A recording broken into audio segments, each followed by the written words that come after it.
Salut, c'est Rudy et je vous souhaite la bienvenue pour ce nouvel épisode des Secrets du sport. Le but de ce podcast est de vous partager ma passion du sport et notamment de découvrir les secrets d'entraînement des champions. Qui sont-ils et que font-ils pour performer au plus haut niveau? Si vous ne me connaissez pas, je suis Rudy Koya, fondateur du site superphysique.org, destiné aux pratiquants de musculation sans dopage, que j'ai fondé en septembre 2009. Sur ce site, j'ai écrit des milliers d'articles, des milliers de vidéos, et je fais des podcasts depuis plus de 10 ans, avec toujours la même ligne de conduite, trouver des réponses à mes questions. Sur ce site, vous retrouverez une partie de ce que je propose, que ce soit en termes de compléments alimentaires, destinés à améliorer votre santé, notamment bio, mais aussi une application, SP Training, des livres, des formations, ainsi que du coaching à distance. Aujourd'hui, j'ai donc le plaisir de vous partager ma conversation avec David Deguel, l'un des pionniers de la marche nordique en France. Je sais, cela peut vous faire sourire au premier abord, et après cet épisode, vous verrez sans doute la marche nordique d'un autre œil. On a décortiqué le sujet de fond en comble, et notamment parlé d'entraînement et de ce qui se passe autour pour performer. C'est donc encore un excellent épisode qui, je l'espère, vous régalera. Bonne écoute.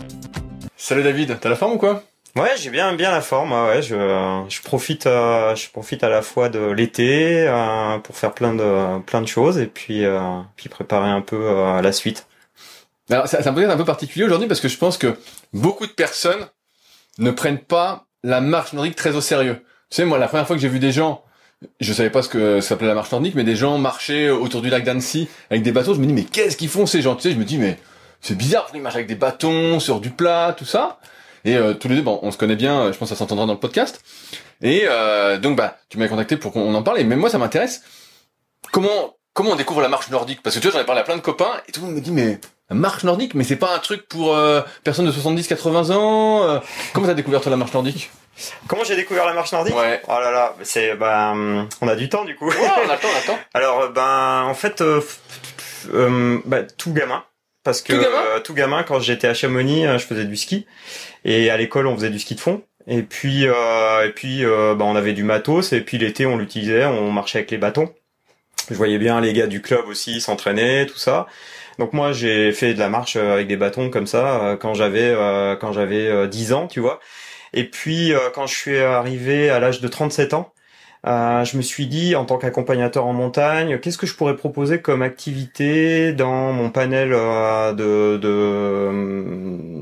pratiques qui pourrait être en lien avec le bien-être, le loisir, la santé. Ouais, voilà, la santé et aussi la durabilité. C'est-à-dire comment est-ce que on peut durer dans la vie. Donc du coup, je sais pas pourquoi, mais des fois les planètes elles sont alignées. J'ai trouvé des trucs sur Nordic Walking.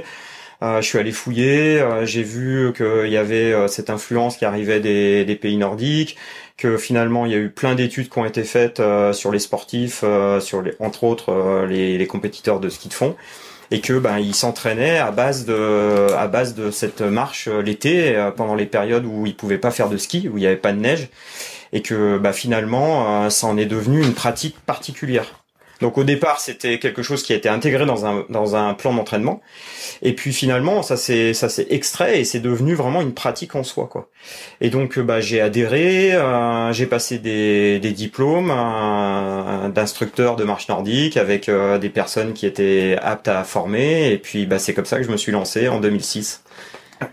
C'est quoi la marche nordique exactement? Parce que pour moi là, ce que je comprends, c'est tu marches en montagne avec des bâtons. Alors pas du tout, tu marches pas en montagne. Ah voilà, alors qu'est-ce que c'est? Pas que en montagne. Tu peux marcher en montagne, mais tu peux marcher au bord de la mer, tu peux marcher dans le désert, tu peux marcher derrière chez toi à Annecy, tiens, t'en parlais, il y a des gens qui marchent, je connais des gens qui marchent à Annecy. Tu peux marcher dans un parc en pleine ville de Lyon, tu peux marcher à Paris, il y a de très beaux parcours sur Fontainebleau, il y a en Bretagne. Enfin, aujourd'hui la marche nordique, elle se pratique partout. Comment tu l'as défini alors? C'est un mode de propulsion. Voilà, c'est un mode de propulsion, et en fait ta propulsion, au lieu qu'elle vienne des jambes, elle vient des bras. Ok, donc t'appuies sur le bâton pour t'appuies sur le bâton et tu propulses. Et en fait derrière, ça enchaîne avec tes jambes qui vont accompagner le mouvement. Ok. Et la propulsion, elle se trouve dans les bras et dans le balancement des bras, enfin dans le balancement, dans le geste de avant-arrière. Donc tu appuies sur le bâton ou tu tires aussi sur le bâton? Alors oui. Tu vois ce que je veux dire? Ouais, c'est un point, on va tout de suite rentrer dans le dur technique, mais beaucoup dans les méthodologies que tu trouves parlent de balancement du bras, mais finalement quand tu veux optimiser, que tu veux avoir une bonne performance dans ton geste, tu vas avoir plutôt sur l'avant un tirage et sur l'arrière une poussée, un appui dans le gantelet. Parce que je sais pas si tu as vu, mais dans le bâton, il est fait de telle façon qu'il y a un gantelet qui vient épouser la main, en fait, comme un bâton de ski de fond. Et ce gantelet, il doit être très bien réglé parce que il doit vraiment épouser la main pour que ça soit finalement une articulation et que le bâton devienne un prolongement de ton bras qui va permettre à ton bras de faire contact avec le corps et d'ancrer en fait dans une phase d'ancrage au niveau de la pointe qui est en biseau, qui est pas une pointe ronde, qui est vraiment une pointe en biseau et qui est à 45 degrés, qui va te permettre de rentrer dans le sol et d'appuyer et vraiment de te propulser, de chercher le déséquilibre vers l'avant.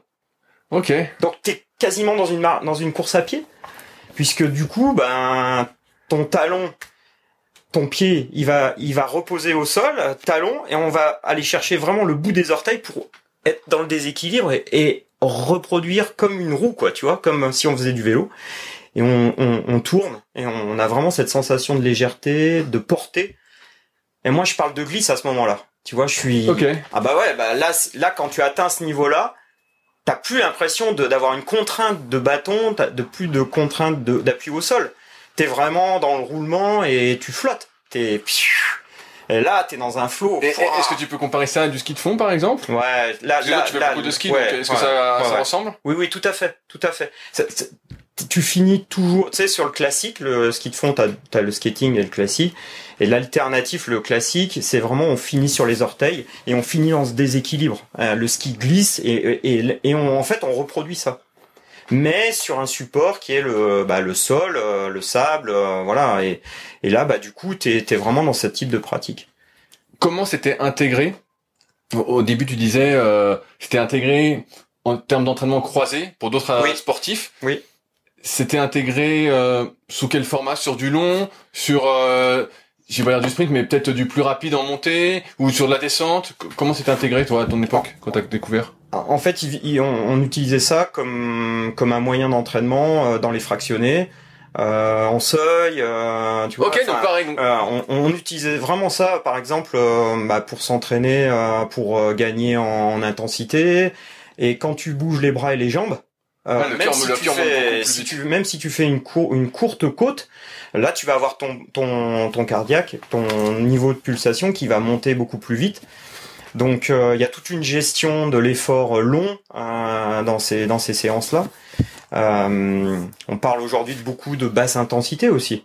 Et là, moi souvent dans mes stages par exemple, c'est ce que je propose aux gens, c'est de faire des séances très lentes, mais très très lentes, où on va vraiment ressentir tout l'appui, toute la gestuelle, on va tirer, après on va pousser et on va s'élever, on va finir sur les pointes de pied et on va recommencer, on va faire ça pendant 10 minutes, un quart d'heure.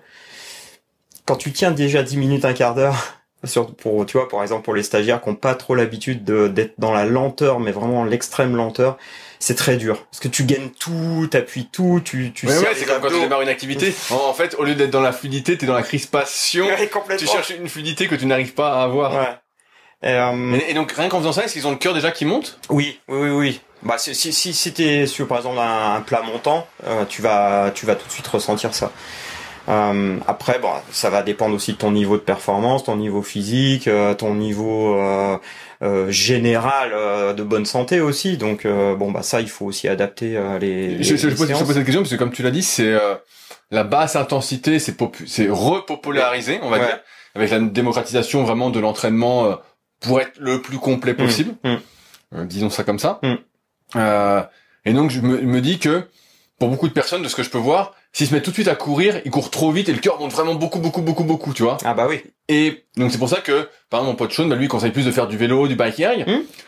Et donc je me disais que la marche nordique, rien qu'apprendre la technique et se mettre en mouvement avec les bras et les jambes en même temps, pouvait faire office en fait de très bon exercice pour justement cette zone 1 et 2, ce premier domaine d'intensité, pour travailler justement la basse intensité. Parce que le cœur monte déjà en fait, vu que tu bouges les bras aussi. Bah bien sûr. C'est pas comme si quand tu marches normalement, où j'ai pas trop de repères, moi j'ai que mon repère donc ça monte pas beaucoup. Mais je me dis si je bouge les bras en même temps, je vais tout de suite monter peut-être à 100 ou 110 pulsations. Ah bah bien sûr. Toi tu montes à combien? Tu fais attention à ta fréquence cardiaque quand tu marches tranquillement? Oui. Tu montes t'es à combien quand tu marches? Je fais attention à ça. Je fais attention à ça et en même temps je le fais aussi beaucoup au ressenti.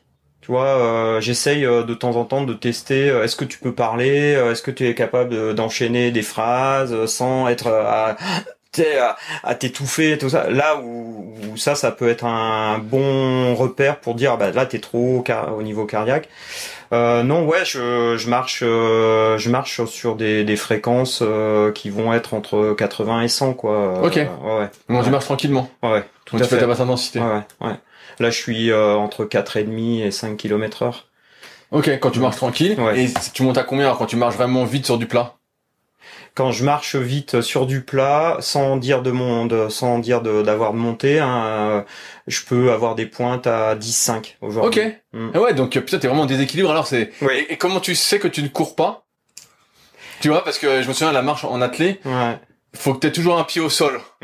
Et donc tu vois, t'as un juge dans les compétitions, tout ça. Toi, quand tu t'entraînes tout seul, t'as aucun intérêt à tricher parce que tu veux progresser toi. Bah, ouais. Donc comment t'arrives à savoir? Est-ce que c'est un peu la même chose? Tu dois toujours avoir un pied au sol? Oui, il y a toujours ces 3 points d'appui avec les bâtons. Il y a toujours aussi le fait de pas plier les genoux. Ah, t'as pas le droit de plier les genoux? Non, et t'as pas le droit de te déhancher non plus. Tu dois respecter tous tes alignements en marche nordique. Donc attends, c'est-à-dire que tu marches jambes tendues? Oui, quasiment. Enfin, c'est dans le mouvement, tu vois. Mais si je caricature, oui, c'est normalement. Mais t'as pas le droit de te déhancher comme les marcheurs alors? Non. Eh non. Et ça, c'est vérifié en compétition. T'as des juges pour ça. Ok. Ouais. Il y a des juges qui sont là pour ça, qui vérifient le haut du corps, qui vérifient le bas du corps, qui vérifient aussi la coordination entre haut et bas du corps, pour voir si tu pousses bien sur tes bâtons, etc. Ouais, c'est genre tu t'appuies pas en faisant une sorte de dips pour. Voilà. Ouais, c'est ça. Ouais, ça t'as pas le droit en compétition. Tu parles de compétition. Je pense que beaucoup vont découvrir aussi avec ce podcast qu'il y a des compétitions de marche nordique. Ouais. Parce que, tu sais, moi, encore une fois, je me souviens, un coup, j'avais été voir une course autour du lac d'Annecy. Et je voyais, il y avait une course, et puis je voyais, donc, de course à pied, et puis je voyais des gens qui faisaient aussi la marche nordique. Je disais, mais c'est bizarre, cette histoire. Mais je pensais qu'ils faisaient pas une compétition, je pensais qu'ils se promenaient, tu vois. Donc, il y a des compétitions. Comment ça se passe, les compétitions? Est-ce qu'il y a un circuit, on va dire, avec une fédération, avec des championnats d'Europe, des championnats du monde? Est-ce qu'il y a des coupes d'Europe, des coupes du monde? Comment ça s'organise? Alors, la fédé d'athlétisme a la gestion en France avec à la délégation de la gestion de la marche nordique. Donc ils ont développé tout un programme de la marche santé à la marche compétition. Dans les clubs, selon les clubs, il y a des sections compétition. Chaque année, il y a un championnat de France. Mais il n'y a pas de sélection régionale, départementale. Ok, donc c'est directement championnat de France. Ouais, tu peux aller au championnat de France, donc te présenter, c'est une fois à l'année. C'est une mass start, donc départ en ligne, avec des conditions qui varient selon les sites. Soit c'est un champ très large, soit c'est un champ très très réduit. Il y a des SAS maintenant pour ceux qui sont quand même dans les premières places, parce que ce qu'il faut que tu saches, c'est que tout au long de l'année, il y a des courses en France, un peu partout, qui sont intégrées dans ce qu'on appelle le Marche Nordique Tour. Donc plus tu fais de courses, plus tu remportes de points et plus tu montes dans le classement. Ok. Voilà. Donc ça te donne accès à un meilleur SAS au championnat de France? Ouais, parce que forcément, si t'es dans les 20 premiers, tu iras dans le SAS de devant. Ce qu'il faut savoir aussi, c'est que dans ces courses qui sont labellisées FFA, Marche Nordique Tour, tu gagnes des points. Et puis tu peux aussi améliorer ta technique, améliorer tes temps. Donc ça c'est quand même super important de pouvoir faire un maximum de courses avant d'aller te présenter au championnat de France quand même. Et après au championnat de France, est-ce que t'as des qualifications au championnat de France, donc tu finis je sais pas dans telle place qui te donne accès aux coupes du monde, aux coupes d'Europe? Non. Là il y a une rupture. Ok, donc la Fédération internationale n'est pas raffiliée à la FFA? Non. Enfin, c'est la FFA aussi qui, pour l'instant, aujourd'hui, est un petit peu à l'écart du mouvement européen. Parce que les Espagnols, les Italiens, les Allemands, les Polonais, les Estoniens, etc., eux, ils dialoguent entre eux et ils font des compétitions. D'ailleurs, je reviens d'une Coupe d'Europe. Et eux, ils ont un règlement commun, mais ils ouvrent, c'est un peu comme un open. Tu vois, c'est pour ça qu'on a été un groupe de Français qui sont allés là-bas en Pologne au début juillet et qui ont pu participer à cette Coupe d'Europe. Mais du coup, ça pose aussi des problèmes des fois d'alignement sur les règlements, sur les techniques, voilà. Donc il faut s'adapter aussi. Il y a des adaptations. Alors des fois, t'as des surprises. Hein. Des fois, comme quoi, tu peux donner un exemple que je me rends compte. Taille de bâton. Ils réfèrent pas sur les mêmes choses. Voilà. Okay, ils mesurent pas pareil en fait. Non, ils mesurent pas pareil. Par exemple, le planté du bâton. Où est-ce qu'il se passe? Est-ce qu'il est derrière le talon ou au t'es comme Jean-Claude Duss, tu as un problème avec le planté du bâton? Ouais, c'est ça. Ouais, c'est un petit peu ça. Mais c'est une grosse discussion, par exemple, en France, tu vois. Là, il y a eu un changement de règlement. Maintenant, on va de nouveau pouvoir planter le bâton derrière le talon. Sinon, tu pouvais pas. Et non, avant, jusqu'à il y a 15 jours, 3 semaines, tu pouvais pas. Alors que les autres pays, tu avais le droit. Alors que les autres pays, tu avais le droit. Donc des fois, ça surprend, ça, tu vois. Quand t'es un Français, t'as jamais fait de course. Et donc, ça te fait gagner beaucoup de planter derrière le talon pour ta propulsion, justement, ou pas? À mon sens, non. À mon sens, qui est le plus important. Ouais, à mon sens, qui est le plus important, ça va être d'aller chercher devant. Ouais, ce que je pensais aussi. D'avoir un tirage et de pousser. Tu vois, cette phase tirage poussé pour moi est plus importante. Par contre, ce qui peut être pénalisant et qui est difficile à juger après derrière, ça va être de voir si tu optimises vraiment la poussée du bâton ou est-ce que la puissance ne vient pas des jambes et si finalement ton mouvement de bras c'est pas un mouvement finalement semblant. Ouais, bien sûr, je vois ce que tu veux dire. Donc il faut quand même être qui te déleste pas vraiment. Voilà. Mais du coup, on sait que les membres inférieurs, c'est des membres puissants. Donc la vitesse, est-ce qu'elle va être jugée sur les mêmes critères, tu vois? Ça va être ça. Pour moi, après, là-dedans, je rentre. Tu vois, je crois que ça fait depuis 2012 que je fais de la compétition en France et en Europe, parce que moi, tout de suite, mon rêve, ça a été d'aller taquiner les Allemands. Les Allemands, c'est les meilleurs? En tout cas, c'était une référence. Quand on voyait des vidéos sur les réseaux sociaux, on voyait avec un mouvement assez particulier. Eux, ils bougeaient vachement l'épaule. Ils ont une espèce de roulis. Enfin, c'est assez particulier. Ils travaillent énormément le haut du corps, les trapèzes et tout.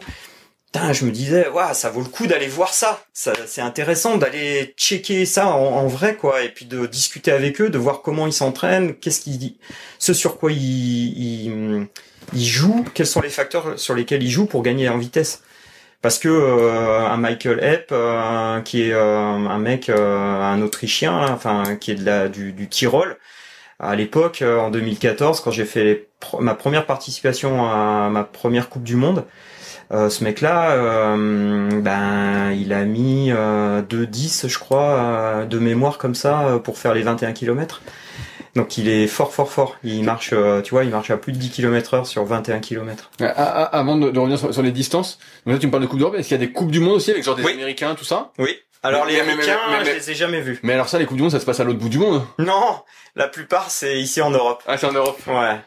On a une conception de la marche nordique qui est un petit peu différent, je pense aujourd'hui encore des Asiatiques et des Américains. Les Américains, je pense qu'on s'approche plus du sport santé, de bouger avec des bâtons. Il y a beaucoup de gens en surpoids et je pense que ils sont pas dans l'optique de la perf comme toi. Non.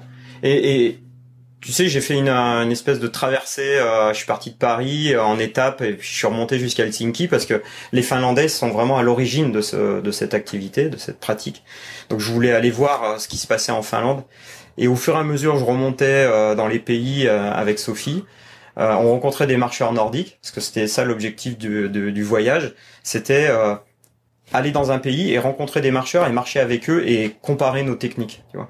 Et quand je suis arrivé avec Sophie en Finlande, quand ils nous ont vu marcher, ils ont halluciné sur notre mouvement et sur notre vitesse parce que on est très athlétique, on est très dans le rendement aussi.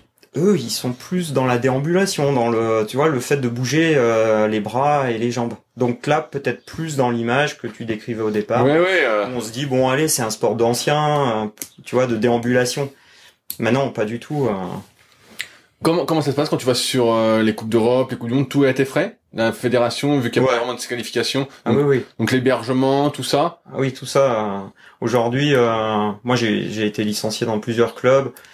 J'ai eu que 2 fois une prise en charge de mes clubs. Ouais, je te pose cette question parce que des fois on voit dans certaines disciplines, les gens rejoignent un club, mais en fait le club en fait a tellement de sponsors qu'ils les payent comme ça. Tu vois, ils sont un peu draftés quoi. Ouais. C'est des transferts comme au foot. Ouais. Toi, y a pas ça en marche nordique. T'en as déjà vu ou pas? Si, j'ai vu ça pour T'as moi. vu? Si, j'ai vu ça. Je pense que j'ai été un des tout premiers à basculer d'un club à l'autre. Mais c'est parce que j'ai commencé il y a longtemps, tu vois, à faire de la compétition. Aujourd'hui, la plupart avec qui j'ai commencé la compétition de marche nordique, bah ils sont plus dans le peloton, quoi. Ils sont plus dans le peloton. Et je suis avec des jeunes. Ça se rajeunit énormément. Il y a des catégories d'âge? Oui. Comment ça s'organise ça? Bah ça c'est en France, c'est la Fédé qui détermine. Mais je veux dire, c'est quoi? C'est moins de 35, plus de 35? Oui, c'est tout par 5. C'est par tranche de 5. Et t'es vétéran à partir de quel âge alors? Bah moi j'ai commencé vétéran à partir de 40. 40 t'es vétéran, donc en dessous t'es en open alors. Ouais. Après t'es vétéran et donc là toi t'as 53. Ouais, 53. Donc, t'es vétéran 2, vétéran 3? Vétéran 3. Vétéran 3, donc tous les 5, ok. Ouais. Ok, donc bientôt vétéran 4. Bientôt. Bientôt. Mais Tout à l'heure tu parlais des distances, tu me parlais de 21 km. Donc ça c'est la distance de la marche nordique, c'est toujours 21 km. non. Ah. Non. Bah alors dis-moi. Marche Nordique Tour, en France, en règle générale, c'est des compétitions qui vont varier entre 10 et 15 km. Ok. En Europe, tu as plusieurs distances. Tu as le sprint, le 5 km. Ok. Donc là, tu te dépouilles et tu vas le plus vite possible. Donc là, t'as le cœur qui monte. respectant- T'as le cœur qui monte. T'as déjà fait des 5 km? Non, Ah, t'as pas fait encore. pas ok. encore. Mais c'est un truc qui me tente, mais pour une autre catégorie dont je vais te parler. Après, il y a le 10 km et le 21 km. Donc le semi-marathon. Moi, j'ai toujours fait du 21 km sur les courses internationales. Je sais pas. Je me suis toujours dit, c'est un semi-marathon. Est-ce que c'est la distance reine? Il y a la plupart du temps, c'est là où il y a les plus forts marcheurs. Ok. Donc je me suis dit bon allez, donc du coup à chaque fois que je me déplace en Europe, je vais sur les 21 et il y a le relais. C'est quoi ça le relais? Et ben le relais c'est donc soit mixte, 2 hommes 2 femmes, soit c'est 4 hommes 4 femmes. Et là tu fais quoi, 5 chacun? Ouais. Ah c'est ça que tu voulais faire alors. Ouais. Et c'est ce que j'ai envie de faire. Là dans les prochaines compétitions, je vais essayer de faire de m'aligner sur des relais, essayer de trouver d'autres Français pour travailler là-dessus. C'est différent, c'est d'autres ambiances. Ouais, ça va être sympa. Ouais, il y a beaucoup d'enjeux. Les Polonais sont hyper fans des relais, ils sont très fiers d'aligner leurs équipes, de montrer, c'est pas du tout la même approche qu'en France, hein, la marche nordique en Pologne. Enfin, je sais pas, comment te dire. Il y a des teams privés. Il y a des teams privés là-bas. Ouais, là-bas c'est professionnel. Ouais, les mecs, il y a des marques qui payent des marcheurs quoi, et qui ont des super bouquins. Alors en France, il y a personne, il y a pas de Non. team. Enfin, si, il y a 2 teams, privés. De marche nordique. De marche nordique, ouais. Ah ouais, quand même. Donc ça se développe. Donc Ça se développe. Donc il y en a en France aujourd'hui qui peuvent en vivre rien que par la marche nordique, alors qu'ils peuvent. Non. Ça suffit pas de faire partie de la team. Non. T'as une paire de bâtons, t'as un t-shirt, t'as un camel bag. Ok. Avant de parler d'entraînement, je voulais parler aussi un peu matériel avec toi, justement. Moi, les bâtons, mais j'y connais rien, je sais pas du tout de ce qu'ils font, tout ça. Là, les bâtons de marche nordique, j'imagine, il y a plein de qualités différentes. Déjà, en quoi sont faits les meilleurs bâtons? Est-ce que c'est du carbone? Oui. Combien C'est du carbone. Combien ça coûte une paire de bâtons? De bons bâtons, hein. Et toi, tes bâtons, ils coûtent combien, par exemple? 120 €. Les 2 bâtons? Ouais, la paire. Ok. Accessible? En carbone, 100%. Ok. Voilà. Ça Ouais. peut aller jusqu'à 140, 180. Aujourd'hui, j'ai vu une paire à 220. Et tu vas plus vite avec ou pas? Ah alors ceux-là, je veux les essayer pour l'instant parce que c'est des bâtons, hein, tu sais, ils sont curves. Ok. Donc ils sont pas droits, mais ils sont curves pour en fait quand t'appuies, qui t'es un renvoi, t'as un renvoi, tu ouais, vois, avec un peu élastique, quoi. Ouais, un peu élastique. C'est carbone. À 220 €, j'ai peur de les casser. Donc non, pour l'instant, je suis sur un bâton droit. C'est ça. C'est des bâtons qui, en termes de fabrication, souvent c'est issu du ski de fond. Donc tu as plusieurs types de maillage au niveau du carbone. Et là après, il faut les essayer. Faut vraiment essayer ton bâton, voir la sensation, la puissance que tu as. Quelle taille ils font? Toi, tu mesures combien, David? Moi, je fais 1m80. Et tu les mets à quelle hauteur? Aujourd'hui, je suis à 1m24 et demi. 1m24 et demi. Ok, donc c'est un peu plus long que tes jambes, alors. Ouais. C'est style, ils arrivent au nombril, quoi. Ouais, quasiment. C'est à peu près ça, le repère? Ouais, entre nombril et le haut de la hanche. Ok. Ouais, c'est à peu près ça, les repères. Ok, 1m24 et demi, ok.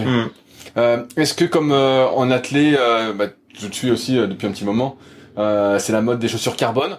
Est-ce que tu mets des chaussures carbone? Est-ce qu'il y en a qui mettent des chaussures carbone, par exemple?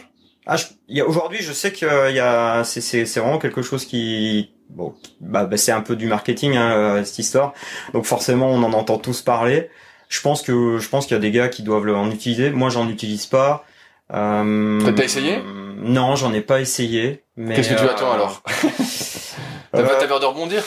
Non, ce que j'ai peur, tu vois, c'est d'être dans un effet de mode et que ça m'apporte rien. Et par contre, que ça me blinde le porte-monnaie, quoi, tu vois. Je sais pas, moi aussi j'écoute un peu tous les trucs d'endurance où surtout la clinique du coureur, ils disent ouais, ça aide pas, c'est pipeau, tout ça. Mais malgré tout, en athlée, on voit bien que sur piste, ils battent les records, les gars. Oui. Franchement, ils explosent les records. Alors, je vois bien que les mecs progressent et tout, mais il y a des records. Moi, je pense notamment à celui du 400 haies de Kevin Young, qui était de 46,80, qui s'est fait, dépioter par Kirsten Warholm. Et tu mets pas une seconde à un record du monde qui a presque 30 ans. Pour moi, c'est les godasses, tu vois. Donc, tu vois, j'imagine qu'il y a un gain. Sinon, même s'il y a un effet de mode, j'imagine qu'il y a un gain. Donc, après, sur du long, est-ce que c'est autant que ça ou pas? Je sais pas si c'est là la différence qu'elle va se faire, tu vois. Je pense que c'est plus dans l'entraînement et c'est plus dans la technique, dans l'affinage de tes mouvements de bras, de ta propulsion, que là va se faire la différence. Ouais, tu penses qu'il y a beaucoup plus de gains techniques à faire avant de prendre une paire de chaussures en carbone. Est-ce qu'il y a une tenue officielle qu'on peut acheter pour se prendre pour un marcheur nordique? Tu sais, c'est la mode un peu, t'achètes la tenue du sport en question et est-ce qu'il y a une tenue de marcheur nordique pour l'instant? Non. Il y a pas ça pour l'instant? Non. Ouais, c'est très proche des trailers, hein. C'est très proche du matériel de trail, c'est très proche aussi de tu sais, les histoires de drop, etc. Tu mets du drop, toi? Je mets des drops à 5. Aujourd'hui, je suis à 5. Ok, un entre deux. Ouais. T'es sur un entre deux. Ouais. Et tu mets une semelle, alors je dérive un peu technique. Est-ce que tu mets une semelle plutôt molle, une hauteur de semelle ou presque pas? J'aime pas trop aujourd'hui avoir des chaussures molles. J'aime bien quand même quand elles soient dynamiques, assez qui est du répondant et aussi assez proche du sol pour le ressenti. Ok, donc tu mets une petite Ouais, je mets souvent une petite hauteur de semelle, quoi. Oui, c'est ça. Bon, maintenant parlons d'entraînement. David. Oui. Donc tu m'avais envoyé ton programme d'entraînement. Ouais, que j'ai regardé un petit peu. Oui, je me suis dit que ça pouvait être intéressant, bien sûr. Parce que et donc moi au premier abord, j'aurais pensé que tu faisais que de la marche. Toi, je me suis dit tu marches donc t'es pas professionnel mais t'es un bon niveau amateur parce que tu fais des places en Coupe du Monde, tu fais des places en Coupe d'Europe. Donc t'es pas un rigolo. Ouais, non. Rigolo. Et donc moi je me suis dit que 4-5 fois par semaine, tu faisais de la marche. Et j'ai découvert en fait un programme un peu d'entraînement croisé. Ouais. Où tu fais du vélo, où tu fais de la course à pied, où tu fais même là sur ta préparation. Ce que tu m'as envoyé, c'était avant ta Coupe d'Europe que tu viens de faire. Oui. Tu faisais des 800 mètres aussi. Tu vois, donc je me dis mais c'est bizarre comme entraînement. Est-ce que dans la marche nordique, toi en tout cas, t'as toujours fait cet entraînement croisé? Non, pas du tout. Alors, comment t'en es venu là? Alors, moi je me suis toujours entraîné tout seul. Le sport pour moi c'est quelque chose qui fait partie de ma vie, c'est un art de vivre, quoi. Parce que toi à la base tu étais accompagnateur de montagne? Oui, je suis accompagnateur en montagne. C'est quoi ça? C'est comme guide? Non, c'est pas comme guide. J'ai pas le droit à tout ce qui est corde, à tout ce qui est traversée de névé, de glacier par exemple. Ça c'est pas dans mes prérogatives. Par contre, si je t'emmène au Népal à 4008, il y a pas de neige, je suis dans mes prérogatives. D'accord. Tu vois. Donc c'est plus quelqu'un qui va t'emmener découvrir la pleine montagne, voilà, avec des latitudes aujourd'hui qui sont en train de remonter. Parce que, avec ouais. de moins en moins de neige, donc on passe sur des hauteurs qui commencent à devenir intéressantes, à 3000, 3005. Donc ton entraînement. Mon tu me disais entraînement, qu'au début, je m'entraînais tout seul. Ouais. Et donc tu faisais que de la marche? Non, je faisais du trail. Tu faisais du trail à la base? Ouais, alors. je courais beaucoup. Je faisais du VTT, du ski de fond l'hiver. Donc t'as toujours été quand même sport d'endurance. Oui. Ouais, j'ai toujours été attaché. C'est quoi ton gabarit pour ceux qui te voient pas? Tu pèses combien? Aujourd'hui, là, je me suis pesé ce matin, je fais 73 kilos. 73 kilos. Avec, il faut le dire, des cuisses et surtout des mollets énormes. Ouais, peut-être. Tout dans les mollets. Ouais, peut-être dans tout dans les mollets. Ouais, non. Ah ouais, donc 73 kilos, donc t'es assez lourd quand même. Oui, je suis quand même assez lourd, ouais. Ouais, t'es assez lourd. Pour un marcheur, je pense que tu dénotes un peu en termes de gabarit, non? Non, je pense que ça à peu près, enfin, Ils ont tous ton gabarit, au niveau notamment du bas du corps? Ouais. Ouais, je pense. Ah, tout le monde a des mollets énormes, alors c'est le secret? Non. Les mollets, ça, c'est une fabrication, de famille. Non, c'est plutôt de famille, ça. Ouais, donc sur l'entraînement, tu faisais tout seul, tu faisais une multitude de sports, et quand tu t'es mis à la marche, alors, tu fais que de la marche? Quand t'as découvert ça il y a après 15 ans? Non, j'ai fait de la marche nordique, je monte, en règle générale, je fais une séance par semaine de marche nordique. Depuis toujours? Depuis toujours. Ok. Au moins une fois par semaine. Longue ou courte, ça dépend. C'est quoi, longue et courte? Longue, ça va être entre 2 heures et 3 heures. À 10 km/h? Ah non. Non, Là, à 8, 7, oui, ça va être même, des fois, ça va dépendre du terrain, de la topographie sur laquelle je suis. Mais ça peut être à 6, tu vois. Ok, donc 5, plutôt à basse intensité? Basse intensité. Sur la marche? Est-ce que ça t'arrive de faire des séances de marche nordique à plus haute intensité? Oui, maintenant, oui. Du genre défractionné? Oui, alors là, oui, tout à fait.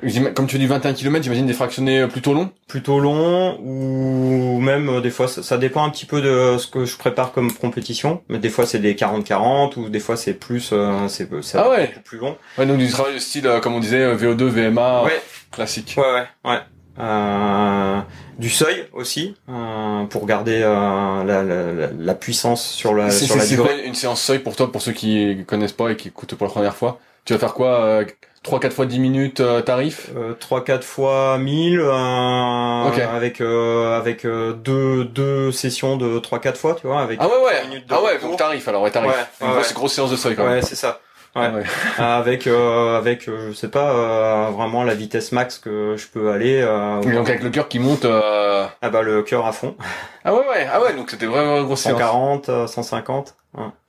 Quand je dis 140, 150, tu montes plus beaucoup aujourd'hui en termes de pulsation? Aujourd'hui j'ai 53 ans, donc les 160, 170, j'ai du mal à les atteindre. Ça peut m'arriver, tu vois. Mais c'est plus rare. Mais c'est plus rare. Ouais. Et est-ce que j'ai ça à la fin, mais est-ce que c'est gênant pour toi de moins monter cardiaquement? Tu vois, j'ai un copain pareil qui fait du cardiaque avec moi qui a plus de 60 ans, et pareil cardiaquement il m'a dit qu'il montait plus qu'à 160.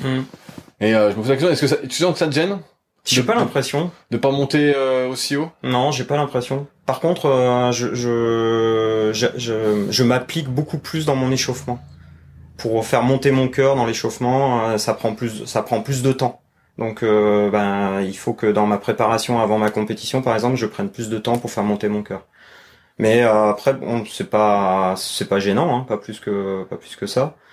Je pense que effectivement ça doit me réduire par rapport à ceux qui ont 30 ouais, mais c'est ma question, je sais pas trop mais j'ai pas de réponse là-dessus, donc je te après demande. Dans l'endurance, je pense que il y a aussi musculairement, si tu tiens, par exemple, la vitesse sur 21 km, je pense que je fais de la musculation. Et est-ce qu'avoir des gros mollets c'est gênant? Est-ce que ça congestionne pas trop? Tu sais, il y a toujours la même étude qui ressort. Ils avaient comparé la taille des mollets des Danois et des Kenyans sur les courses, et ils avaient dit que comme les Kenyans avaient des mollets moins gros, et en fait grâce à ça, ils consommaient moins d'oxygène. D'accord. Et donc ça leur permettait d'avoir entre guillemets une économie plus importante de leur énergie, tu vois. Ok.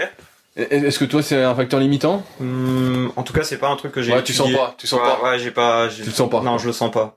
Non, là-dessus, je pourrais pas t'éclairer là-dessus parce que ça m'a jamais gêné dans mes activités sportives. Ok. En vélo ou non. Puis je fais du vélo tous les jours, hein, donc. Alors justement, on revient sur l'entraînement. Donc t'as une séance de marche nordique par semaine. Donc t'as du vélo tous les jours. Comment c'est que t'as du vélo tous les jours? Bah vélo parce que je me déplace. Tu te passes en vélo? Ouais. Mais est-ce que t'as une séance de vélo dans la semaine? Je peux mettre une séance de vélo. Mais c'est pas sûr. C'est pas des fois ça va correspondre à une sortie en endurance longue. Je peux Tu mettre. fais surtout de la basse intensité en vélo aussi? Ouais. T'as un vélo de route? J'ai un vélo de route et un VTT. Un VTT aussi? Ouais. Donc tu peux alterner? Je peux alterner. Mais si tu veux VTT, forcément le cœur il monte à fond. Oui. Alors par contre, le VTT, je l'utilise aussi sur la route. Parce que les gros pneus, ça il a de la rame, résistance. ça fait de la résistance et du coup c'est pas mal. Là t'es plus sur le musculaire alors. Là je suis plus sur la partie musculaire. Quand j'utilise le VTT sur la route. Tu cours aussi? Je cours. Ouais, je cours. Tu cours combien de fois par semaine en moyenne? Moi, une fois. Une fois. Ça va dépendre. Est-ce que pareil, t'as une sortie, on va dire, longue, basse intensité, et puis là, t'avais les 4x800 sur la plaine que tu m'as envoyé? Là, je le fais, des fois, je le fais en courant. Ok. Ouais. Donc là, c'est tarif, pareil, 4x800. Ah oui. Et est-ce que tu sens justement, parce que 4x800, c'est quand même court comparativement aux 21 km que tu vas faire à la marche, un transfert, parce que, comme tu as dit, t'as 53 ans, donc, en théorie, tes gains, en termes, de vitesse maximale aérobie sont quand même assez limités, hein. Ouais. Est-ce que malgré tout, tu sens quand même que ces séances-là impactent ta vitesse à la marche ou ton aisance cardiaque, on va dire? Mon aisance cardiaque, complètement. Ouais, la façon dont je respire, où je peux relancer pendant la course. Ok. Ouais, par rapport parce que ce qui est difficile pendant la compétition, ça va être de doubler. Par exemple. Je vois ce que tu veux dire parce que souvent dans les longues distances, pour ceux qui connaissent pas trop, qui en font pas, on croit qu'en fait c'est juste tenir à un rythme, mais en fait c'est pas du tout ça. C'est tenir un rythme et être capable de faire des accélérations pour dépasser et te remettre à ton rythme. Oui. Et ensuite redescendre un peu et hop réaccélérer. En fait c'est un enchaînement d'accélération. Tout à fait. Et parfois même de donner des coups de butoir sur des gars. C'est-à-dire t'es 10 mètres derrière, tu vas accélérer, tu vois, sur une partie où tu te dis tiens ça va lui mettre un bon coup dans le mental. Donc tu reviens derrière mais tu doubles pas. Par contre, mec, j'entends ton souffle. Ouais. Et là, tu marches. Alors, c'est interdit de suivre. De souffler dans le cou. Non. C'est interdit de marcher. Tu sais, comme en vélo, où tu vas faire un peu l'aspiration. Tu dois toujours être décalé. Les juges, ils peuvent te pénaliser là-dessus. Donc, mais tu lui mets un coup parce qu'après derrière, tu relâches un peu et tu reviens. Tu fais ça 2-3 fois. Et puis la troisième fois, t'accélères et tu l'imploses. Et là, c'est hyper sympa d'avoir cette capacité à jouer. Ouais, à accélérer. Et ça, c'est dans ces exercices-là que je visualise aussi ce que je vais pouvoir faire pendant la compétition. Ça, j'y reviens après sur la prépa mentale. Et t'as une séance aussi de PPG. Donc, est-ce que c'est la muscu que tu fais? Je fais de la muscu, je fais de la mobilité. Grâce à toi, j'ai travaillé pas mal sur tous les exercices avec halter. C'est plus de l'entretien du renforcement musculaire, on va dire. Renforcement musculaire, mais oui, tout à fait, complètement. Donc ça, c'était 4 séances globalement que tu fais toute l'année. Est-ce que ça t'arrive à certaines périodes de faire plus de marche nordique ou t'es toujours qu'à une séance? Oui, ça m'arrive parfois. Ça va dépendre un petit peu de mon feeling, de mon. On en parlait avant le podcast. Et on en reviendra après, mais toi t'organises beaucoup de stages, de trails, trucs comme ça. Donc il y a des semaines en fait où 10 jours où tu fais que ça. Ouais. Là tu marches parce que là on se dit ouais mais il marche qu'une fois par semaine.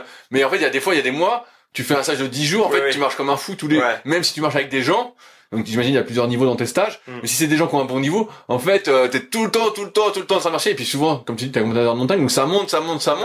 Donc t'es tarif tous les jours quoi presque. Ouais. Non, c'est sûr que ça va dépendre aussi de mon activité à côté professionnelle et même si c'est aussi mon activité professionnelle donc du coup oui j'adapte aussi. Comment se passe l'évolution de tes entraînements parce que je reprends un exemple, là tu faisais des 800 mètres par exemple en course à pied. Tu sais on parle beaucoup de répartition polarisée, pyramidale, tu sais où tu fais par exemple polarisé pour ceux qui connaissent pas, beaucoup de basse intensité et que la très haute intensité tu fais jamais de tempo de seuil ou du pyramidal où justement tu fais un peu plus de seuil et beaucoup moins de haute intensité et donc il y a d'autres répartitions aussi mais c'est pas le sujet. Est-ce que toi ton entraînement tu le régules un peu comme ça aussi ou pas forcément? En fait je travaille avec une coach qui est Béatrice Lanchon et ça fait depuis 5 ans. Donc pourquoi t'as pris une coach? Parce que en fait je me suis aperçu que j'atteignais mes limites tout seul. que j'avais besoin de remettre en question mes façons de m'entraîner, que j'avais besoin de d'avoir un regard extérieur, aussi technique, mais aussi de justement, comme tu dis, de préparation, de planning, pour aussi faire baisser parfois mon ma charge mentale. Donc du coup, avec Béatrice, ça fait 5 ans qu'on travaille ensemble et là-dessus. Et donc c'est elle qui gère un peu le truc. Tu vois, donc j'imagine que des fois, là c'est 4 x 800, mais peut-être que plus loin de la compète, ça va être, je sais pas, une connerie 4 x 2000 ou. Même des fois 4 x 3000. Ok. Donc on répartit, tu vois, en fonction des échéances, des objectifs, de ce qu'on veut atteindre. Et ça c'est hyper intéressant parce que moi ce que j'aime aussi, c'est de travailler avec les autres. Tu vois, d'échanger, de voir ce qu'on peut changer, ce qu'on peut améliorer. Donc c'est ça qui est super intéressant, quoi. J'ai oublié ma question que je voulais rebondir là-dessus. Est-ce que tu fais aussi des compétitions dans d'autres activités? Vu que tu fais du vélo, de la course à pied, avant tu faisais du trail. Est-ce que tu fais encore des compétitions dans d'autres? Alors depuis le Covid, j'ai arrêté les compétitions de ski de fond. Parce que j'allais régulièrement sur des compétitions à l'étranger pour faire des marathons. De ski de fond? Ouais. Ah ouais, donc tu skis comme un fou aussi. Ah j'adore le ski de fond, ouais, c'est un truc. Donc tu fais les courses, moi je connais que la tranche jus, tu fais des trucs comme ça? Ouais, c'est ça, ouais. Ah ouais. Des longues distances. Ok. Des marathons, des trucs comme ça. Ouais. Et ça c'est je faisais au moins une compétition par an, tu vois, l'hiver. Depuis le Covid, là j'ai levé le pied et puis je faisais aussi des compétitions de VTT. Ouais. Ok, ouais, donc t'es casse-cou. Après le VTT c'est aussi un truc que j'encadre, donc du coup je me dis que si je dois amener des gens, si je dois entraîner des gens sur des activités et tout, autant que je les connaisse et que je sache ce que c'est que l'activité, tu vois. Bien sûr, donc du coup voilà, c'est vraiment le truc qui m'importe. Moi je cours depuis que je suis gamin à Chamonix. Tu vois, Chamonix c'est l'UTMB. Bon tous les sentiers que aujourd'hui tu vois sur l'UTMB, moi je les ai courus quand j'étais gamin, et c'était pour nous c'était naturel, quoi. Ouais, tu disais pas c'est c'était l'UTMB, notre terrain quoi. de jeu. C'était pas la grande messe, c'était pas tout ça, quoi. Ma question sur l'entraînement est revenue. Comment tu choisis l'intensité avec laquelle tu fais tes séances? Parce que tu sais, donc moi je suis plein de papiers, tout ça là-dessus, et en fait tes zones, tes seuils et tout sont différents en fonction de l'activité. Donc toi, comme tu varies beaucoup les activités, c'est-à-dire tu parlais du ressenti, est-ce que tu fais tout justement au ressenti et t'as peut-être une fréquence cardiaque cible qu'on te donne? Non, je fais tout au ressenti. Je mets très peu le cardio. La ceinture cardio. Ouais. Tout au ressenti alors. Ouais, Par exemple, quand tu fais 4 x 800, qu'est-ce que tu te fixes? Tu te fixes une vitesse? J'ai une vitesse. T'as une vitesse à suivre. J'ai une vitesse à suivre. Je sais que c'est à plus ou moins 10%. Et je mets tout ce que j'ai pour tenir ça. Ok. Et si tu peux être plus rapide, c'est la question que j'ai posée à Nico la semaine dernière. Si tu peux être plus rapide, est-ce que tu cherches à être plus rapide? Si je peux être plus rapide, j'y vais, quoi. J'y vais. En tout cas, je donne tout. Toi, t'as toujours fonctionné justement sur cette notion de perception? Oui. Ouais. Tu t'es jamais emmerdé. Non. Moi, c'est le truc qui me passionne pour l'instant. Avec ces notions de seuil, de zone, à faire des tests VO2 et tout ça. Des tests VO2, tout ça, j'en fais régulièrement. Tu vois, avec du home trainer et tout ça. Enfin, tu vas chez un cardio, et tu regardes comment ça fonctionne. Mais à partir de ça, je me dis je sais que ma VO2 max c'est tant, et après j'y vais. Tu vois à peu près. Je vois à peu près. Quand je commence à avoir le goût du sang dans la bouche, c'est que je suis pas mal. C'est que je commence à être pas mal au niveau effort. Mais je sais pas si tu fais des tests VO2 régulièrement. Est-ce que t'as vu une chute avec les années de vieillissement ou pas? Un tout petit peu. T'as perdu combien de points? Ça, il faudrait que... T'as perdu 5 points? Ouais, 5. Je dirais 5. Entre 5 et 10. Ok. Ouais. Et est-ce que tu le sens sur l'entraînement, sur les compétitions? Non. Vu que tu fais plutôt du seuil, tout ça, j'imagine que non, je le sens pas plus que ça. Écoute, aujourd'hui, j'arrive à maintenir... Est-ce que t'as déjà été plus rapide? J'ai pas l'impression. Non, je maintiens, tu vois, ça fait 3 Coupes du Monde depuis 2014 que je fais. J'ai pas baissé mon temps sur le 21 km. Tu veux dire que tu fais toujours le même temps? Ouais. Donc j'ai pas perdu. Ouais. À côté de tout ça, tu parles de visualisation. Je crois savoir que toi, t'es beaucoup dans la préparation mentale. Est-ce que tu te fais suivre aussi de ce côté-là? Non, ça je fais tout seul. Tu te prépares mentalement tout seul? Ouais, tu fais visualises ma tout seul propre aussi? prépa. Ouais, je fais ma propre prépa. Ouais, j'ai suivi une formation pour ça de préparateur mental et je l'applique là-dessus. Je l'applique. Vraiment, tu prends du temps pour toi pour l'appliquer? Ouais, c'est compliqué ça. Moi, j'avais fait un peu de préparation mentale, mais tout seul, c'était compliqué pour moi. C'est toujours compliqué de prendre du temps pour moi plutôt que pour les autres. Et donc, j'avais fait appel à un copain, un gars que j'avais interviewé, Boris Marais, s'appelait dans le kayak. Donc j'étais très content. Et donc toi tu fais ça tout seul? Ouais, ça je me fais des séances de visualisation. J'ai beaucoup travaillé là-dessus. J'ai fait rentrer beaucoup de choses sur la méditation, la respiration. Et des fois je me fais des séances longues en marche où je cherche vraiment à être à l'intérieur de moi-même, d'aller chercher, de regarder aussi, de capter des sensations qui vont me servir d'ancrage pendant ma course, par exemple. Et me dire, tiens, par exemple, quand je fais le 800, quand je suis vraiment à fond, c'est que j'intègre cette notion d'effort physique, d'équilibre, et je la transforme en ancrage, et je me dis, c'est ça que je veux aller chercher pendant cette course. Cette sensation-là. Donc je cherche à la déclencher, tu vois. Ouais, surtout que les sensations sont jamais les mêmes, quoi. Bah non. Sur du long, on n'a jamais les mêmes sensations. Non. On est toujours à la recherche de la super sensation qu'on a eue la dernière fois. Ouais. Pas toi? Non. Je sais que à chaque course est une remise en question. Il faut repartir de zéro. Tu vois, là aujourd'hui, je suis très content d'avoir été au championnat d'Europe. J'ai eu un bon résultat, tu vois, dans ma catégorie. T'as fini combien? Je finis premier dans ma catégorie. Ah bah ça va alors, un bon résultat. Ouais. Et je fais 6e au scratch.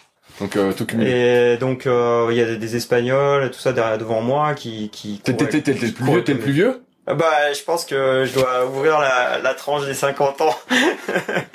ouais. Bah ouais, c'est sûr. Mais bon, par contre, je sais que la prochaine course, ça sera pas la même. Et que ça sera par contre les mêmes lapins qui seront devant. Et qu'il faudra peut-être adopter d'autres stratégies de course, peut-être accepter d'être 15e finalement. Mais ça aujourd'hui, c'est peut-être pas vraiment ce qui compte, tu vois, pour moi. Ce qui compte, ça va être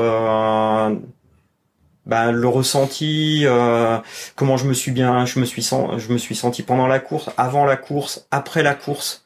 Après la course, pour moi, c'est fondamental. Est-ce que tu peux développer? C'est-à-dire que quand tu passes la ligne d'arrivée, là t'es dans l'après-course, bien se nourrir, bien boire, bien dormir derrière, et le lendemain pouvoir aller courir sans avoir les jambes farcies, de sentir que au niveau cardiaque t'es done. Moi j'ai besoin de ressentir ça le après. Donc s'il faut lever le pied pendant la compétition pour se dire parce que là t'es vraiment trop dans le rouge et tu sais que derrière tu vas payer pendant 4-5 jours, je crois que je préfère vraiment ça. Alors ça veut dire est-ce que ça veut dire que tu préfères finir en ayant la sensation que t'aurais pu accélérer un peu plus ou qu'il t'en restait un peu sous les pédales même ça pas de pédales? Non, parce que c'est pas le cas. Donc c'est finir, être mort mais bien récupéré. Oui, et puis ça veut dire aussi que dans mon entraînement, ce genre de situation, je le vis régulièrement. C'est-à-dire que derrière ma séance de sport, je peux aller travailler, je peux m'occuper de mes enfants. Tu sais que j'ai deux petits loulous, ma femme, c'est quand même important. Et tu vois, et que derrière t'as un niveau d'énergie qui te permet de faire ça. Mais par contre, tu t'es donné à fond dans ta séance. Et ça veut dire qu'il faut faire rentrer d'autres facteurs. C'est très mental ton truc, t'arrives à switcher. Ouais. T'arrives à switcher. Et aussi faire rentrer la nutrition en compte, la bonne hygiène de vie, bien dormir. Voilà, c'est un truc que je voulais aborder avec toi, justement, l'alimentation. Parce que je sais que tu manges très très très bien. Ouais. Donc si pas de conneries, t'es vegan? Ah, quasiment. Quasiment. Ouais. Comment ça t'est venu cette histoire de végétarisme, de véganisme? C'est par philosophie de la vie, par l'observation de ce qui se passe dans l'environnement, dans tous les déséquilibres qu'on peut vivre. Je me dis que il faut être proche de la nature, proche de ce qu'on produit. Ça m'arrive de manger de la viande, hein. Je vais pas le cacher, ça m'arrive. Mais par contre, si c'est la viande de l'agriculteur qui est en bas de chez moi, j'aurais plus de propension à la manger avec plaisir et à la déguster. Voilà. Mais par contre, je vais pas en manger tous les jours. Mais voilà. Tu vois, je parle de ça parce que je sais que tu manges hyper sain, tu manges beaucoup de légumes, tu cuisines aussi beaucoup. Je fais tous mes plats. À la maison, on a. Mais tu cuisines pour de vrai. Oui. C'est ça que je veux dire. Oui. Ah oui, je cuisine vraiment pour de vrai. Parce que tu fais aussi dans tes stages, t'as un peu ce truc où tu nourris les gens, c'est toi qui fais la bouffe pour tout le monde. Ah bah oui, quand je prépare un trek ou quand je prépare un stage de trail ou de marche nordique, les pique-niques, c'est moi. Et voilà, C'était pas juste un sandwich pâté? Ah non, tu rigoles. Avec un cornichon au milieu, non, c'est pas ça? Non. Une de mes plus belles récompenses, ça a été d'entendre une personne me dire au bout de 5 jours, on avait fait le tour du lac de Serponçon il y a 2 ans. En marche nordique, on a fait un peu plus de 6000 mètres de dénivelé en 5 jours sur 130 kilomètres. La dame m'a dit, franchement, tu m'as montré qu'on pouvait manger que des légumes et ne jamais avoir la sensation de faim et d'avoir toujours de l'énergie. Et ça, pour moi, ça a été une des plus belles récompenses parce que c'est aussi montrer que tu peux faire autrement, quoi. Alors je prends aussi des compléments alimentaires, hein. Je prends de la protéine, je fais un shake, je fais des choses, mais avec des fruits frais, voilà, pas de congé. Justement, c'est une question que je pense que pas mal de personnes se posent aussi. Est-ce que tu as ressenti une différence sur ta performance quand t'es devenu végétarien, vegan, comparativement à omnivore, en mangeant justement moins de produits animaux? Est-ce que tu as senti, je sais pas, que t'étais moins fort, que t'étais moins endurant, ou t'as rien senti? Parce que je me sens... Non, parce que je réfléchissais en même temps à ta question. Je me sens encore plus en forme qu'il y a 15 ans en arrière. Ok. Ouais. Parce que moi, j'ai l'impression que quand tu manges moins animal, contrairement à ce que beaucoup disent, ceux qui sont pro-carnivores, tu te digères bien, tu te sens plus léger. Ah ouais, ça c'est sûr. Tu sens que t'es moins tendu. Je sais pas si... moi, j'ai cette sensation-là, en tout cas. Au niveau musculaire en tout cas, plus de sensation de tendinite, tu vois, tous ces phénomènes un peu d'inflammation. Est-ce qu'on se blesse en marche nordique? Ouais. Où est-ce qu'on se blesse? Le dos. Le dos? Le dos. Parce que comme tu te déranges pas, c'est parce que tu te penches devant. Ouais, le penchement, l'effet de levier qui fait que des fois tu peux tirer et ça peut déclencher des sciatiques, voire des hernies, des choses comme ça. Tous les phénomènes aussi au niveau de la voûte plantaire. Alors attention. Ouais, parce que t'arrêtes pas de monter sur la pointe, alors. Tout à fait. Ouais, t'es sans arrêt en train d'étirer. T'es toujours talon pointe, donc toute l'inflammation sous le pied, le talon d'Achille. Ça c'est super important. Les mollets, beaucoup de déchirures du mollet, etc. Et puis après des douleurs autres, les épaules. Ça peut être assez pénalisant, et les coudes. Ouais, les coudes, ça, j'imagine, parce que t'arrêtes pas de pousser. Donc, si tu pousses pendant 21 km, faut que t'aies vraiment de la PPG comme tu fais, sinon, tu sens que sans arrêt, quand même, Après, la performance, elle est à chacun son niveau, hein. Je pense que si aujourd'hui t'es un marcheur nordique qui marche à 6 km/h et que t'as du plaisir et que tu ressens de la vitesse, franchement, moi, je trouve que c'est génial, quoi. Mais justement, c'est une question que j'avais. Ça fait plus de 15 ans que t'en fais. T'es sur, officiellement, normalement, la pente descendante. Pourquoi tu continues à faire des compètes? Pour me motiver ma vie. Ouais. Pour continuer à avoir des objectifs, des échéances, pour te mettre en mouvement. Pour me mettre en mouvement, pour accompagner encore mieux les gens quand ils viennent me voir et qu'ils me disent tiens ma gestuelle, tiens ma façon de me nourrir, tiens qu'est-ce que tu peux, voilà. Donc aujourd'hui c'est ça aussi, quoi. C'est que moi mon corps et mes façons de m'entraîner, c'est mon laboratoire, et que derrière après ben c'est quelque chose que je peux mettre à disposition des gens, quoi, tu vois. Et est-ce qu'il y a des trucs auxquels je pense pas, tu me connais un peu, que tu fais et qui vraiment t'aident au quotidien dans ta pratique sportive? En dehors, voilà, un peu de muscu, de PPG, de ton alimentation. Est-ce que tu te couches, peut-être tu parlais du sommeil, est-ce que tu te couches tous les jours à la même heure? Est-ce que tu as cette rigueur ou pas, quand même pas à ce point-là? Non, en tout cas, j'ai un horaire barrière, un horaire où je sais que si je suis au-delà, le lendemain, je vais être fatigué.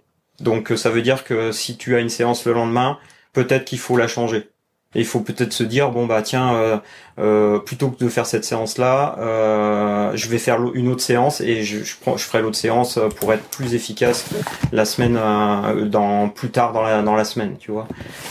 Faut pas non plus vouloir être trop rigide sur son plan d'entraînement non plus. Faut accepter que des fois, bah il y a la vie, hein, tu vis, hein, t'es pas, enfin, moi je suis pas sportif de haut niveau, je suis pas payé pour ça. Donc, sur beaucoup de sportifs de haut niveau, comme tu peux t'en apercevoir, ne sont pas payés non plus. Non, oui, ça c'est sûr. Ouais, et puis pour avoir travaillé beaucoup dans le sport et dans l'événementiel, je connais bien les conditions, hein, c'est clair. Et après, ce que j'ai rajouté il y a pas très longtemps, là, depuis 2-3 ans, c'est du bain froid. Ok, tu prends des bains froids après l'entraînement? Que j'utilise, et à l'année quasiment. Donc même l'hiver. J'ai vu un truc à la mode, parce qu'au moment, il y en a beaucoup qui parlent de la chaleur, comme on est en plein été, ouais, où on fait ce podcast. Et pour s'habituer à la chaleur, les gars prennent des bains chauds après l'entraînement. Alors le chaud aussi. T'as essayé des bains chauds? Alors le chaud, non, mais j'ai rencontré des gens qui font ce genre de choses. Alors c'était plus lié à la sudation. Ok. Tu vois, à la sudation. Ah ouais, non, il y en a qui font ça pour justement t'habituer à la chaleur, pour continuer à pas surchauffer quand il commence à faire vraiment chaud et que tu fais des compétitions. Tu sais, ils font un bain bouillant et puis ils restent dedans. Ouais, je suis plus circonspect sur tout ça. Enfin, même le froid, hein, tu vois. Pour moi, c'est plus un acte de préparation mentale, de respiration, de contrôle de ton corps, de limite aussi, mieux te connaître. Parce que je pense que dans l'effort, dans l'endurance, quand tu te connais bien, tu sais quand tu peux accélérer, quand tu peux pas accélérer, quand il faut rester derrière, quand tu vois. Et je pense que ça, c'est important, c'est de bien se connaître du coup. Je vois ce que tu veux dire. D'ailleurs, tu parlais du site Nordic Walking. Ouais. C'est un site en anglais, ça, non? Oui, ça c'est le nom du. Est-ce qu'il y a des ressources en français sur la marche nordique? Où on trouve de la méthodologie, d'entraînement, tout ça. Ouais, de la technique, des conseils sur le matos. Ou alors t'es en préparation d'un site comme ça? Alors, mon site, il y a de tout, c'est un fourre-tout, mais j'ai fait quelques articles comme ça, j'ai fait deux, trois choses comme ça. Dans mon podcast, est-ce que tu peux donner le nom de ton site et le nom de ton podcast? Alors, mon site, c'est nordicwalkingadventure.fr. Ok. Et puis, mon podcast que j'anime depuis le mois de septembre dernier, c'est Vagabondage Nordique. Ok. Donc, il est sur toutes les plateformes de podcast? Spotify, Deezer. Apple? Non, j'ai pas Apple aujourd'hui encore. Ah, je t'enverrai le lien si tu veux pour mettre. Je t'avais envoyé le lien, non, pour mettre dessus? Non. Je t'enverrai, il y a un lien, tu mets le flux RSS et ça. D'accord. Ah ouais. Et j'ai pas, mais alors, du coup, ça sera une nouveauté, ouais. Je vais attaquer la saison 2. Et sur la saison 2, je vais justement rentrer tous les 3 mois un expert sur un domaine mais vraiment en lien avec la marche nordique. Par exemple, bien choisir sa chaussure, tiens. Ça fait partie des thématiques, tu vois. Ça fait partie des thématiques. Bien se nourrir, etc. Mais en lien avec la marche nordique, du coup. Mais en français, il y a pas grand chose pour l'instant, quoi. Non. Il y a pas de magazine, il y a pas de livre. Il y a un magazine qui s'appelle Magazine Marche Nordique. Ok. Donc c'est assez généraliste. Il y a quand même des conseils techniques, il y a des conseils d'entraînement, il y a des coachs qui font des articles, etc. Mais vraiment spécifique technique. Après, il y a un autre site spécialisé sur le web qui est Pratique Marche Nordique, qui est animé et produit par Isabelle Verdier. Je le cite bien parce qu'elle est partenaire de mon podcast et elle rediffuse dans les newsletters mon podcast. Et franchement, Isabelle, elle est vraiment en pointe là-dessus. Et ouais, c'est des discussions qu'on a, tu vois, sur des thématiques comme ça. Enfin, moi, j'ai une dernière partie que je voulais aborder avec toi, c'est un peu tous ces stages que tu organises.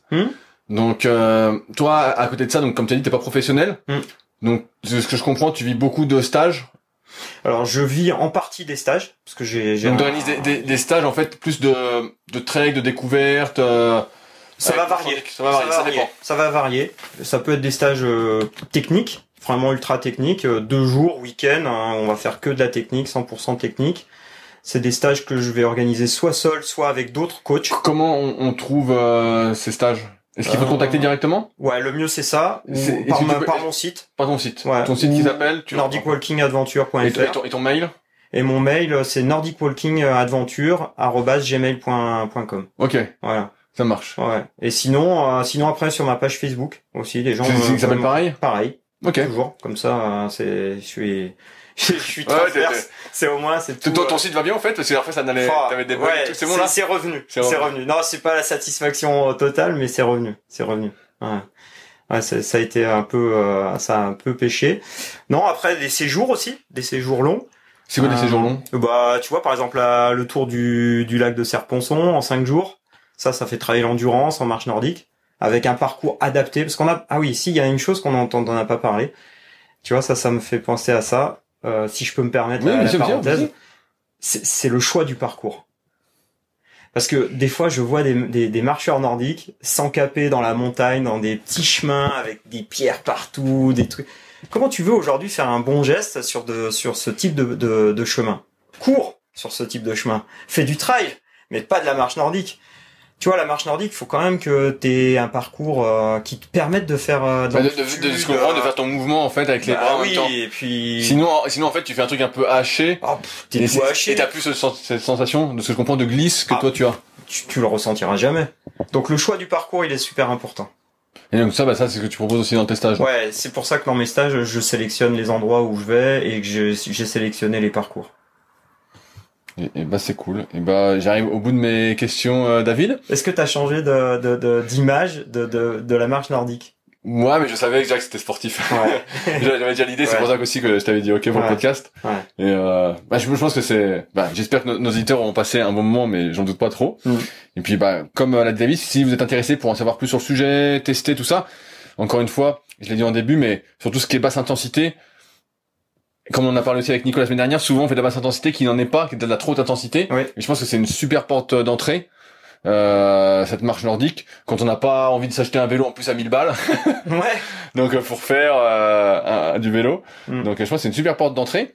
Et je pense que beaucoup vont découvrir aussi qu'il y a un circuit de compétition, qu'il y a des teams, que c'est beaucoup plus technique. Mais après c'est comme dans beaucoup de sports. Au début on se marre, on se dit c'est n'importe quoi. Comme les gars qui découvrent la muscu, ils disent la muscu.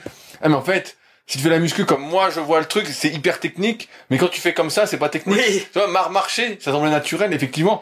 Mais marcher à 10 km/h, sans te déhancher tout ça, et il faut de la technique, quoi. Faut un geste, faut un truc. Et bref, je pense que tu l'as bien retranscrit aujourd'hui. En tout cas, on espère que vous avez passé un bon moment. Et à ceux qui voudraient aller un peu plus loin, je leur conseille de contacter David. Vous avez dû sentir sa passion dans ses paroles. Et puis nous, on se retrouve de toute façon bientôt pour un nouvel épisode. Merci encore, David. Merci, Rudy. Merci beaucoup. Salut à tous. Au revoir. Si vous êtes encore là, c'est que l'épisode vous a plu. Dans ce cas, je vous invite grandement à m'aider à faire grandir ce podcast en mettant une note de 5 étoiles et un commentaire d'encouragement sur l'application de podcast où vous l'écoutez et plus particulièrement sur l'application podcast d'Apple. Cela m'aidera d'autant plus à accueillir les meilleurs athlètes et spécialistes français de l'entraînement grâce à la crédibilité que vous me donnerez. En attendant, bon entraînement et à la semaine prochaine.